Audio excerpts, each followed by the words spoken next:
동산교회 시간. 이 시간 말씀에는 물된 동산교회 담임 조병선 목사님입니다.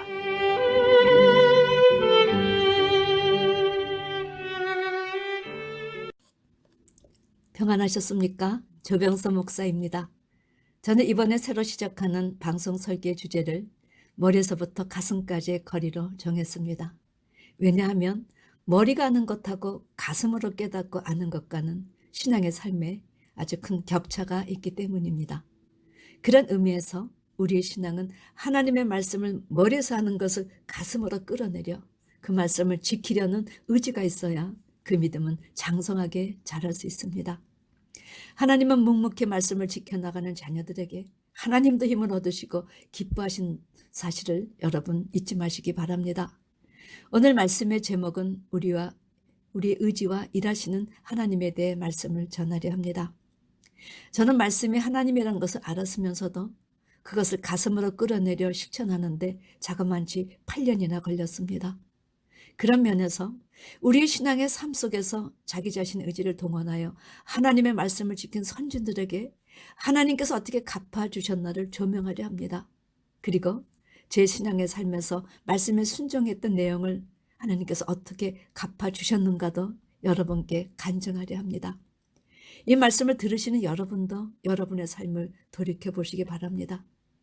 그래서 머리에서부터 가슴까지 거리가 얼마나 먼 거리인지 아니면 가까운 거리인지 하나님께서 순종한 것을 어떻게 갚아주셨는지 주위 분들에게 전하심으로 하나님께 영광을 돌리시길 바랍니다.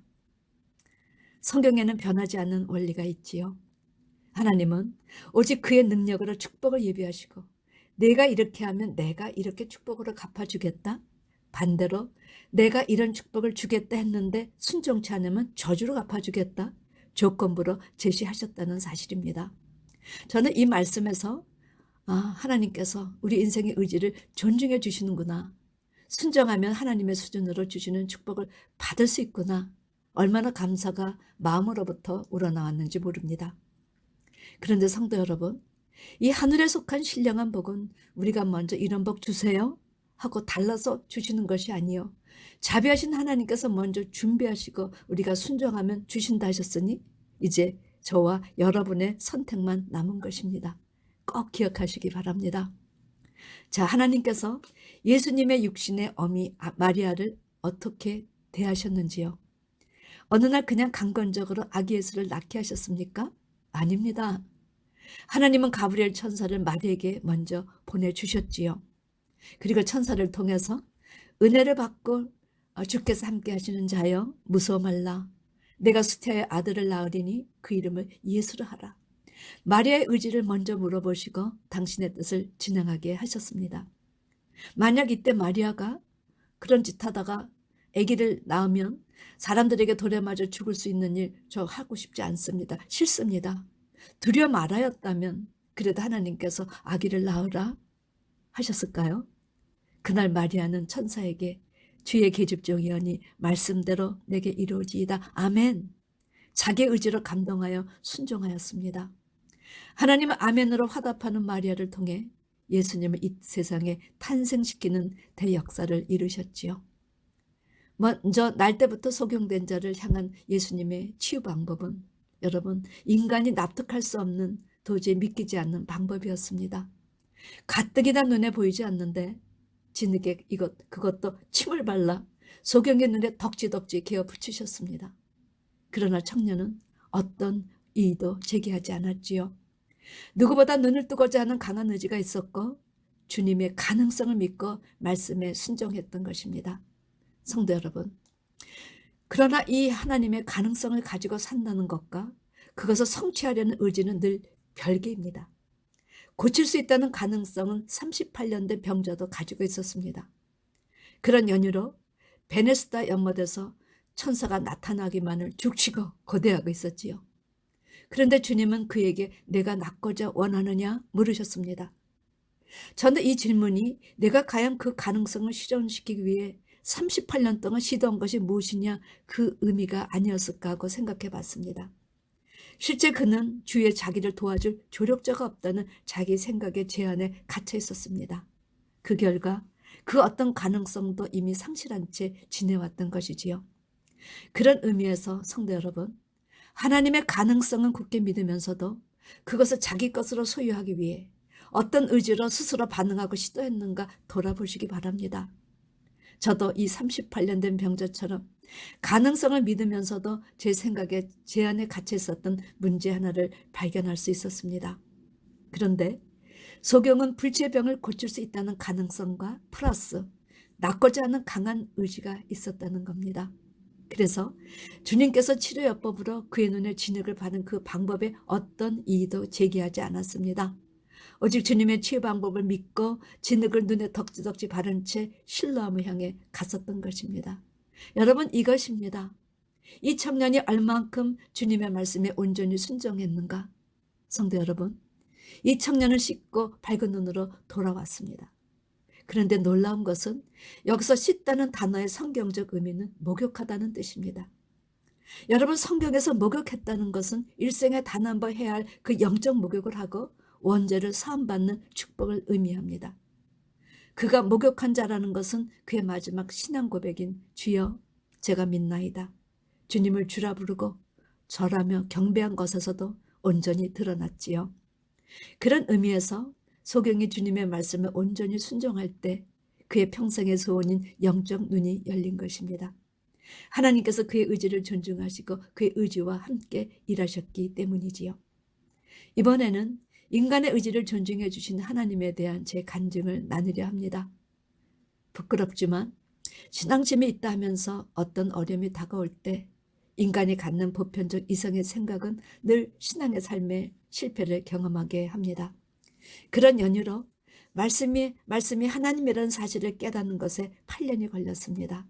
그리고 그 이후 신앙이 있다 하였으나 모든 것을 버리고 주님을 따르라는 말씀을 곧바로 순종하지 못하여 머리에서 가슴까지 오는 시간이 또 자그만치 5년이나 걸렸습니다.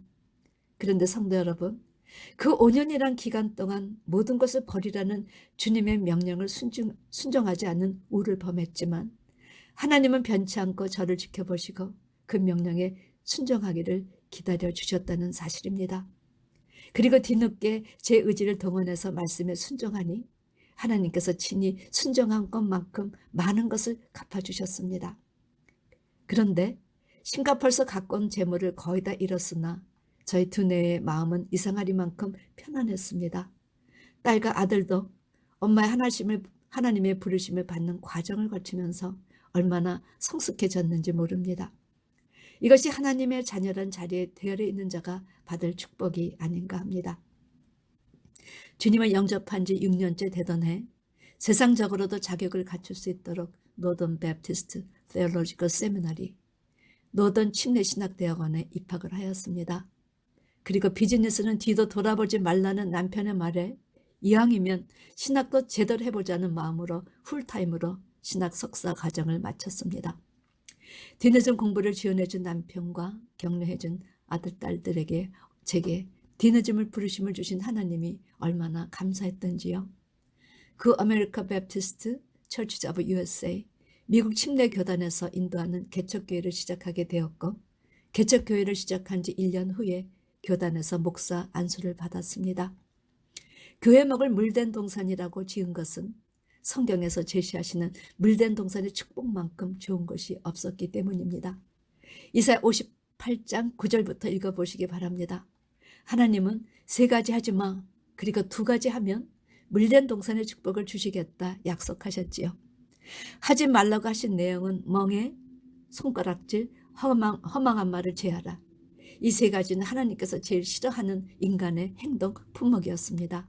그리고 줄인 자에게 내 심정을 통하여 괴로워하는 자의 마음을 만족케 하는 것, 이 2가지를 행하면 하나님이 갚아주시겠다는 복은 최고의 복, 자신 때만 아니라 자녀들까지 물려지는 그런 복이었습니다.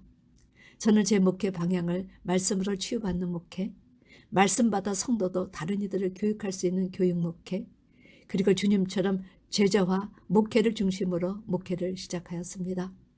그리고 목회를 시작한 지 얼마 되지 않아 하나님의 음성을 듣고 설교 테이블 한인 커뮤니티에 내기 시작했지요. 그리고 기독교 방송국의 방송 설교를 시작했습니다.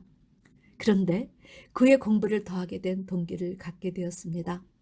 오랜 친분이 있는 감리교 학장을 지내셨던 김영일 박사님의 권유를 받게 되었습니다. 사실 작은 목회는 유수 그룹까지도 혼자 다 맡아 해야 하니 다시 공부를 한다는 것은 상황상 많이 힘들었습니다. 그런데 제 사무실에서 매일 성경 연구에 열심인 저를 보시더니 조 목사는 언제까지 이 작은 교회 목회실에서 성경만 연구하고 있을 거냐. 다른 목회자들도 만나고 이 많은 주제를 혼자 연구해서 만들었으면 책도 내고 활동을 해야지. 언제까지 이 작은 목회만 바라보고 있을 건가? 이 사무실에서 그 운동도 안 하고 죽을 거야? 제게 도전의 말씀을 주셨지요. 하긴 깨달은 내용을 주제별로 책자를 만들어 아는 분들에게 나누어 드렸지만 출판해서 더 많은 사람들에게 알리자면서도 혼자서 새벽 기도회, 주일 설교, 설교 후에 청년팀 예배, 성인 수요 성경 공부, 금요 청년 성경 공부, 목회 자체가 너무나 바빠 늘 출판할 생각을 미루고 살았습니다.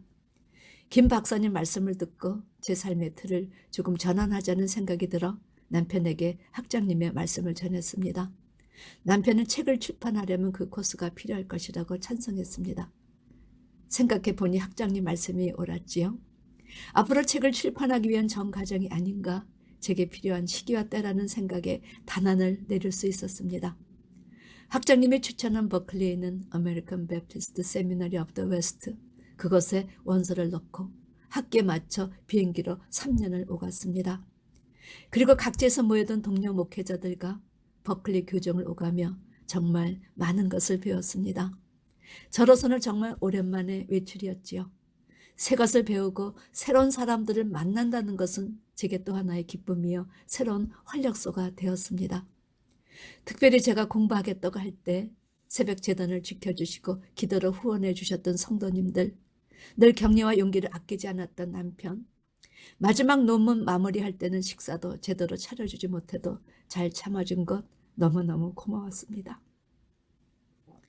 저는 논문의 제목을 교회 갈등과 분열의 원인인 정죄, 그 근원과 회복에 대한 연구, 작은 제목 부제는 사마리아 여인 프로젝트로 제출했습니다. 그랬더니 신학교 부학장님이 주제가 너무 광범위하다고 다른 주제를 택하라 하셨지요. 그런데 정죄 현상은 여러분, 남녀, 성별, 노소 누구도 가리지 않고 무차별적인 증세로 나타나는 사단의 작품입니다. 그런데 교회조차 정죄 현상이 일어나 교회가 분열되는 것을 볼 때 참 민망하고 안타까웠습니다. 정죄하고 정죄받은 자들의 성경적, 심리적 현상에 대한 내용을 해결할 수 있는 것은 오직 교회였기 때문입니다. 감사하게도 교회도 성경적 처방이 필요하다는 것을 학교 측에서 인정해 주셔서 부학장님이 정죄, 그 근원과 회복에 대한 연구라고 제목을 잡아주셨습니다. 여러분, 그런 의미에서 이 시대 성도들은 우리가 왜 죄인인가, 어떤 죄를 지어 죄인이 되었는가, 그 내용을 바로 알아야 그 죄를 씻을 수 있습니다. 그런데 교회마저 정죄 현상이 일어나 세상과 똑같이 정죄하고 산다면 죄인들이 누구를 감히 정죄할 수 있겠는지요? 따라서 전시대 하나님 나라의 가장 큰 문제점이 무엇인가? 선악과를 먹은 원죄가 무엇인지, 과연 우리는 교회에서 목욕한 자로 거듭난 자인지, 발만 씻은 자들인지, 하나님 마음에 합했다는 그 다윗은 어떻게 원죄를 씻는 목욕을 했는지, 성경에서 목욕을 하신 세 분과 정죄의 자리에서 화목의 대사로 변신하는 그 결과의 내용을 논문으로 제시하였습니다.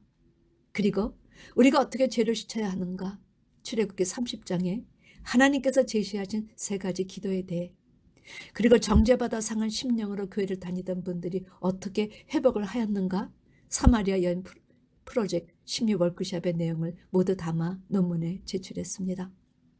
그런데 논문 심사팀의 부임 교수님께서 그레스조 목사는 이런 내용을 어떻게 해석할 수 있었나? 제가 해석했던 해석론을 질문하는 질문지를 주셔서 거기에 대한 답을 드렸습니다. 그 후에 교수님은 논문에 자신이 해석한 성경 해석 방법에 대한 한 챕터로 집어넣으라 하셨습니다. 오마이갓, 제가 혼자 오랫동안 성경을 연구하면서 저절로 익힌 내용인데 어떻게 제 해석 방법을 써야 하는가 마음이 아득해졌지요. 그래서 속으로 마구 툴툴대며 저 나름대로 그동안 해왔던 해석 방법을 써서 박사 논문을 완성하여 제출했습니다. 그런데 성도 여러분, 제 해석 방법을 다른 분들의 해석 방법에 비교해 보면서 엄마, 참 좋은 방법이었구나 처음으로 생각했습니다. 그리고 그때는 생각지 못하다가 몇 년이 지난 후에 얼마나 놀랐는지 모릅니다. 하나님의 음성은 들리지 않았으나 세미한 목소리가 제 마음에 울림과 떨림을 주었던 모든 것을 버려 그러면 좋은 걸 주마. 그 말씀 중 모든 것을 버려라는 것은 이미 제 삶에 이루어졌습니다. 한마디로 모든 것이 다 날아갔지요. 그런데 좋은 것을 주마 이 말씀은 그동안 바쁜 목회를 하면서 잊고 살았습니다. 그런데 그동안 잊고 살았던 모든 것을 버리라 그러면 좋은 걸 주마 하셨던 그 좋은 것을 이미 주셨는데 몰랐다는 사실을 처음으로 깨닫게 된 것입니다. 그리고 내가 갖고 있는 모든 것을 버리라는 명령에 버린 것에 대한 선물은 성경을 해석하는 방법임을 깨닫고 하나님이 갚아주셨구나. 얼마나 또 감사를 드렸는지요. 여러분 지금은 핸드폰에도 어느 구절이 어느 단어만 누르면 구절이 줄줄 그 단어가 속해 있는 구절이 나옵니다. 그러나 25년 전만 해도 그런 것이 흔치 않았습니다. 그런데 신학교에 들어가자마자 남편이 컴퓨터도 일찍 구입해 주었고 서울 출장을 갔다가 베델에서 나오는 CD를 27만 원에 구입해다 주었습니다. 그래서 저 나름대로 제가 연구하고 싶은 내용을 성경 전체 총론을 만들 수 있었고 기술력의 비유도 모두 풀 수가 있었습니다. 그런데 좋은 것을 주문하셨던 그 내용이 이미 이루어졌던 것을 몰랐습니다. 아버지 하나님, 그걸 제가 모른 채 살았군요.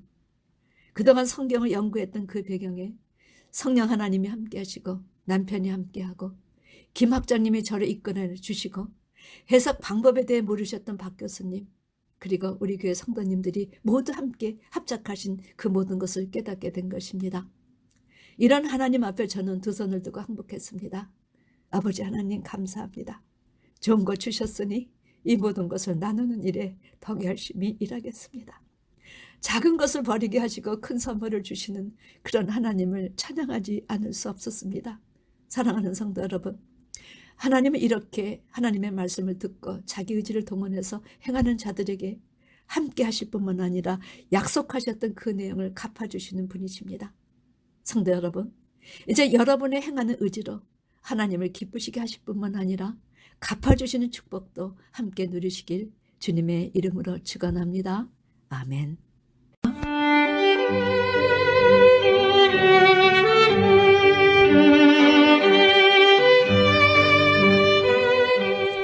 지금까지 말씀에 물된 동산교회 담임 조병선 목사님이었습니다.